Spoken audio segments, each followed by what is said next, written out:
We are sportive this morning, and we've got a sportive single best chart. Here's Brendan. Oh, it matters, Tom. Yesterday, the Greeley family watched Germany let slip its first half dominance against Norway in the Women's World Cup. Of course, as you all know, that game came out a tie, 1 point for each in the group round. This morning, I came to work, and I had to explain to Tom why this matters. That is the subject of today's single best chart.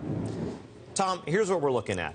The fat bars are non-World Cup game attendance here, women's soccer team attendance at games here in the U.S., right? It's going up. But see, the white bars in the middle, those are World Cup years. And what we're seeing is both are going up. We're seeing non-World Cup year attendance go up, and World Cup year attendance has soared. So here's what's going on. Fox has committed $426 million to the whole World Cup project through 2026. So they've got to make something out of this. They're running ads. They have a $15 million campaign on this. They're going into elementary schools to introduce kids to the Women's World Cup team. It is working. One of the things that you really notice when you're watching the games is that there's attendance at the U.S. games that is incomparable to attendance at the other games. Can I just point out it does help that it's in Canada, where the dollar is actually very cheap right now? Well, yes, of course, and it helps that it's in Canada, where that's a conceivable trip, right? Exactly. You can imagine slipping across the border to go see a soccer game. It's a little harder thinking about going to Brazil.